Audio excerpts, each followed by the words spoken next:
Dito may pinagbalatan. Saan po? Pasok kayo siya. Dito kami pumasok siya kung delikado na pinagbalatan. Parang kubra. Ang laki. Grabe. Ano kubra guys oh. Ibig sabihin dyan may namatay na? Opo, yung nalunod. Yung nalunod. Grabe oh, patag na ang bundok oh, sirang-sira na guys.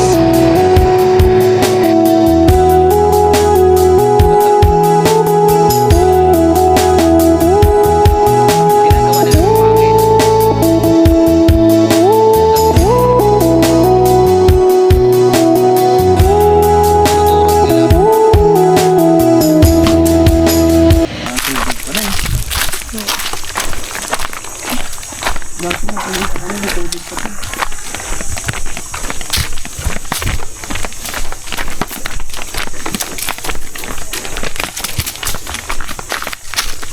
Ay, pulis eh.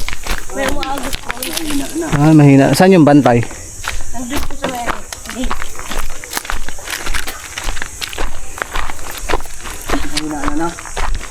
Mahina na.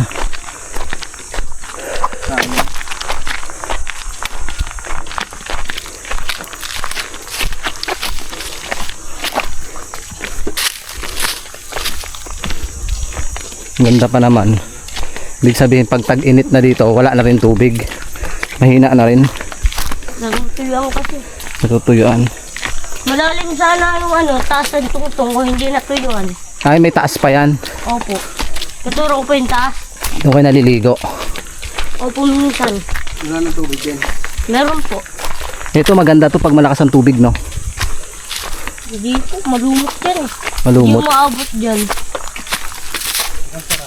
Ayun po. May bantay dun eh. May Pag wala bantay. dyan yung bantay, nasa taas. Kaso bawal tayo pumasok Oo. pag walang tao. Sinira na nga tayo yung tindahan eh. Sinira na nga tayo yung tindahan. Nakakalungkot naman ang nangyari sa falls na to. Wala yung bantay, baka nasa taas. May bantay. Ayun o, yung bantay po. Ayan. May nakapunta. Yung sinasabi ko po yung taas itong po. Sa taas pa.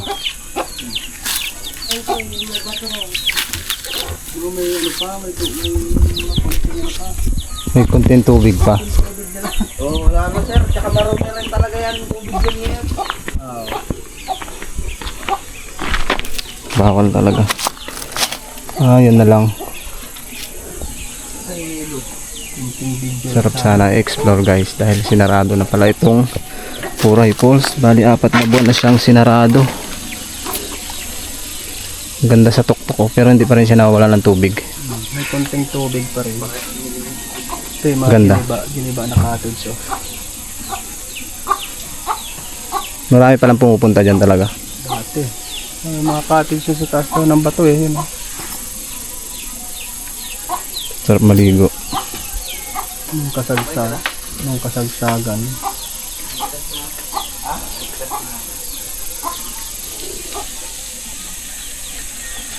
Talagang may nagbabantay. Tara. Pero dito may tubig pa rin, no? Hanggang baba. Hanggang baba may tubig pa guys. Medyo mahina. Pero hindi tayo makakapasok sa Cobra na nakita dito. Laki. Eh, tingnan mo yung pinagbalatan. saan po. Pasok kayo siya. Sayang. Explore lang. Taga-occidental kasi kami. Ano ko lang to sa video na mapuntahan sana. Explore lang ba? Dito kami nagmamasok siya kung delikado. Tingnan mo yung pinagbalatan. Parang kubra. Ang laki. Grabe. Laki ng kubra guys oh. Lapad. Ano ang ulo? Ayan ang ulo. Malakas sa 1.5 yun yung katawan eh. Grabe. Lapad.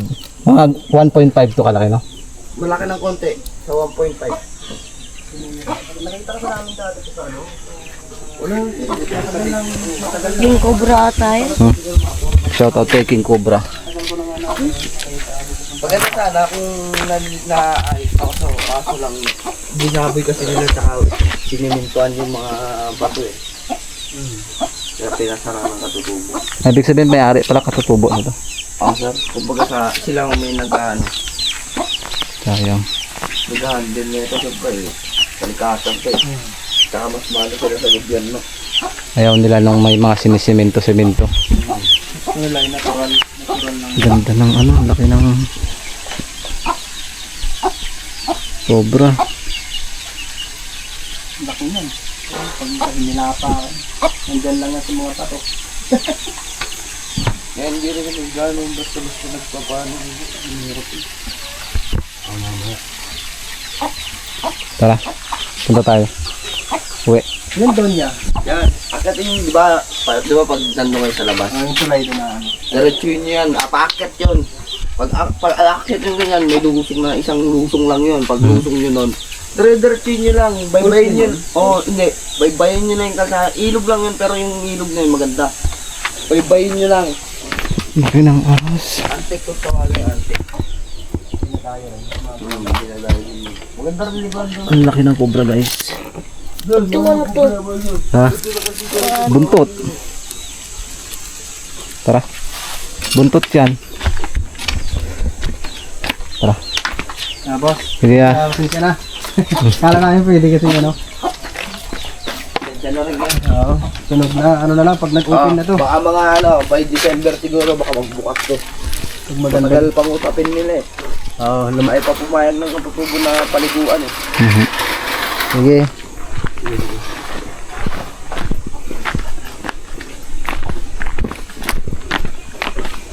Ang lalaki ng mga bato. Grabe guys. Hindi kami nakapasok dito sa ipinagmamalaki ng Puray Falls.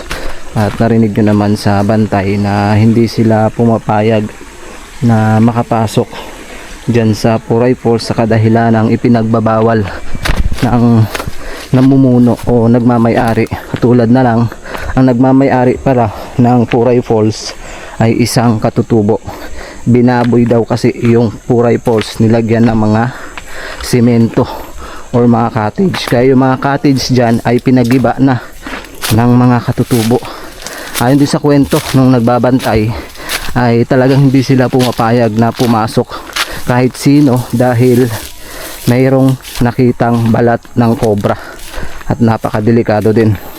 Siyempre lubos na nagpapasalamat sa batang ito. Ano pangalan mo? Ram po. Ram? Sinamahan niyo tayo dito. Ibig sabihin dyan may namatay na? Opo, yung nalunod. Yung nalunod. Kaibigan ko po yung ano yun. Yung tatay, ay yung anak. Wala po yung anak. Ah, wala pang anak. Opo. Nung napulikat, walang sumagip. Hindi po, wala po. Hindi kasi siya nakita. Ah, big sabihin, nalubog na lang sa tubig. Grabe. Tsaka nalaman nung ano na siya, lumubog na. Lumubog na, nawala na. Pero nakuha rin yung bangkay niya. Hindi ko yun alam, basta ano lang daw dito. May narunod daw dyan. Ito hindi ito niluluguan. Malumot. Po. Yung pinakataas lang, no? Dati dito, maganda sana rin marigo dito sa dam na yun. Sayang, no? Ibig sabihin 4 na buwan na pa siyang pinasarado. Ang dami palang pumupunta dito noon. Opo. Ayun guys, pinasarado ang Puray Falls gawa ng binaboy nga. Sana po, ano rin ito paliguan din po. Kaso na natakpan na po ng mga ganito eh. Ay, ibig sabihin malalim to dati. Opo. Dito may naliligo din. Wala po eh.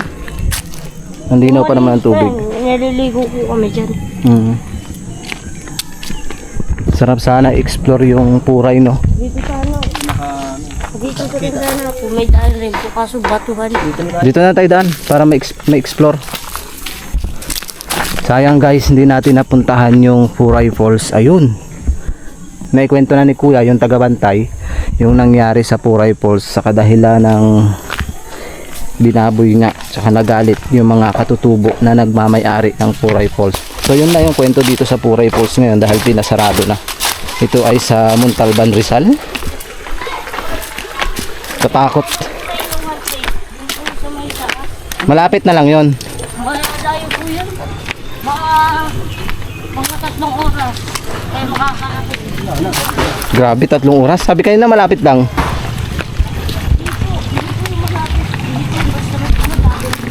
Ano ba yan? Paakit na po yan. Sapa lang, sapa. Ay, ibig sabihin napuntahan mo din yun. Dati po. Oh, may mga cottage pa nga. Tatlo ba yun? Tatlo na tayo aakyatin nyo doon bago kayo makataas doon. Tapos isang pababa lang yun, pero ano din siya, malayo. Dinadayo pala talaga ito noon. Dati. Yun nga lang ang sarado.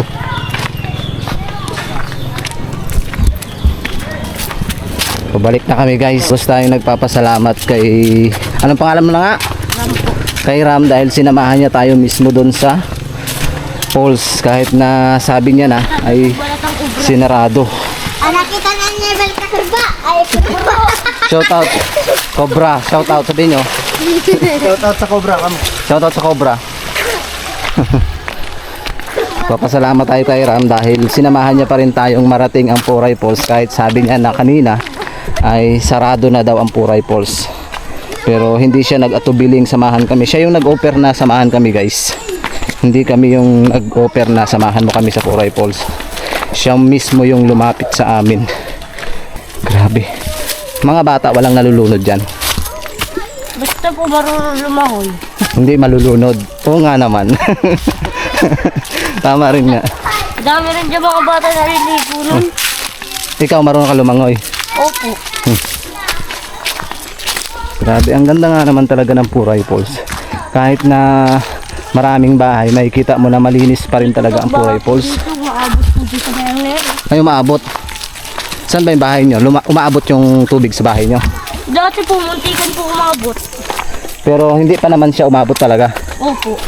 Kalahati pa lang.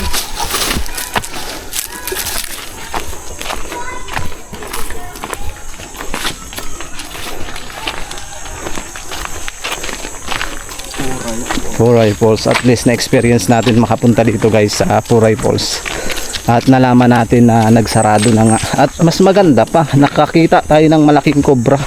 First time tayong nakakita ng cobra na ganong kalaki. Dahil delikado rin talaga. Ibig sabihin yung cobra na yon ay nandun lang sa mga bato. Hindi siya umaalis. Pwede rin sa mga dahon. Pwede rin daw sa mga dahon. Buti nga pumayag si kuya na pumasok tayo dun kahit na ipinagbabawal ng pasukin. Pumayag pa rin siyang ipakita yung loob ng Puray Falls. Doon pa lang ay blessing na tayo at swerte at nakapasok tayo. Sa'yo na lang to, pang merienda mo. Thank you po. Salamat ha. Sa uulitin.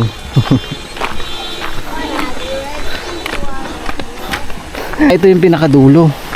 Ito guys yung dulo ng Puray Falls. Ano nyo? May naliligo pa rin dun. Ang ganda pa rin talaga ng tubig. Malinis pa din. Explore lang natin to dito. Dahil ipinagbawal tayong makapasok sa pinakamismong Puray Falls, ay i-explore lang natin dito yung pinakababa guys, para sulit yung panunood nyo. Pero napakaganda talaga na experience namin ngayon, na kahit napakalayo ng area na to, talagang pinuntahan namin. Pero yung napansin ko dito yung mga bato, para siya yung sa antike, iba-iba yung kulay. Ang ganda pa rin talaga guys. Titingnan natin dito kung pwedeng magligo o maglublob.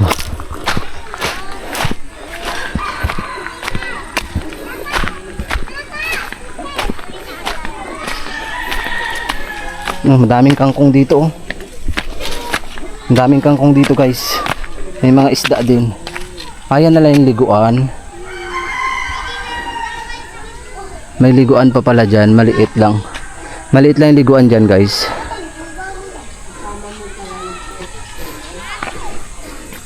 May mga bata naliligo. Ayun o. May balsa sila dyan. Sarap ng ligo nila. Puntahan natin.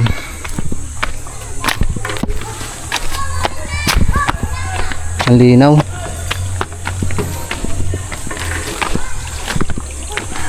Ang ganda ng bato oh. Ang kinis tsaka makintab. Sarap dyan maligo.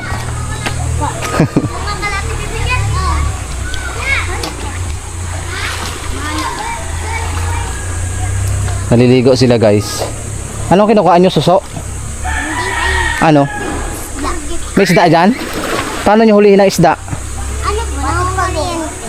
May nahuli na kayo? Madami. Dami na po? Mga piya po. At wala po ano na huli. Wala kayong huli? Ito. Matagal. Matagal lang. Tinatanong ko yung mga bata kung may nahuling isda guys. Wala daw nahuli. Pauwi na tayo.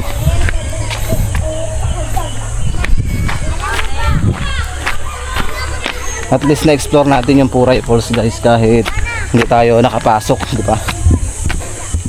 So maraming salamat sa lahat ng viewers na patuloy na nanood ng vlogs namin na to. Sana po ay na-enjoy nyo. Hindi nga tayo nakapasok sa Puray Falls. Kukuha na lang tayo ng clip video kay Mr. Kalahi o kay Kuya Joms kasi nakapunta na sila dito one time nung open pa itong Puray Falls. Kukuha tayo ng clip video at mapapanood nyo pa rin dito sa Mindoreñong Mangyan. Ito na, panoodin nyo.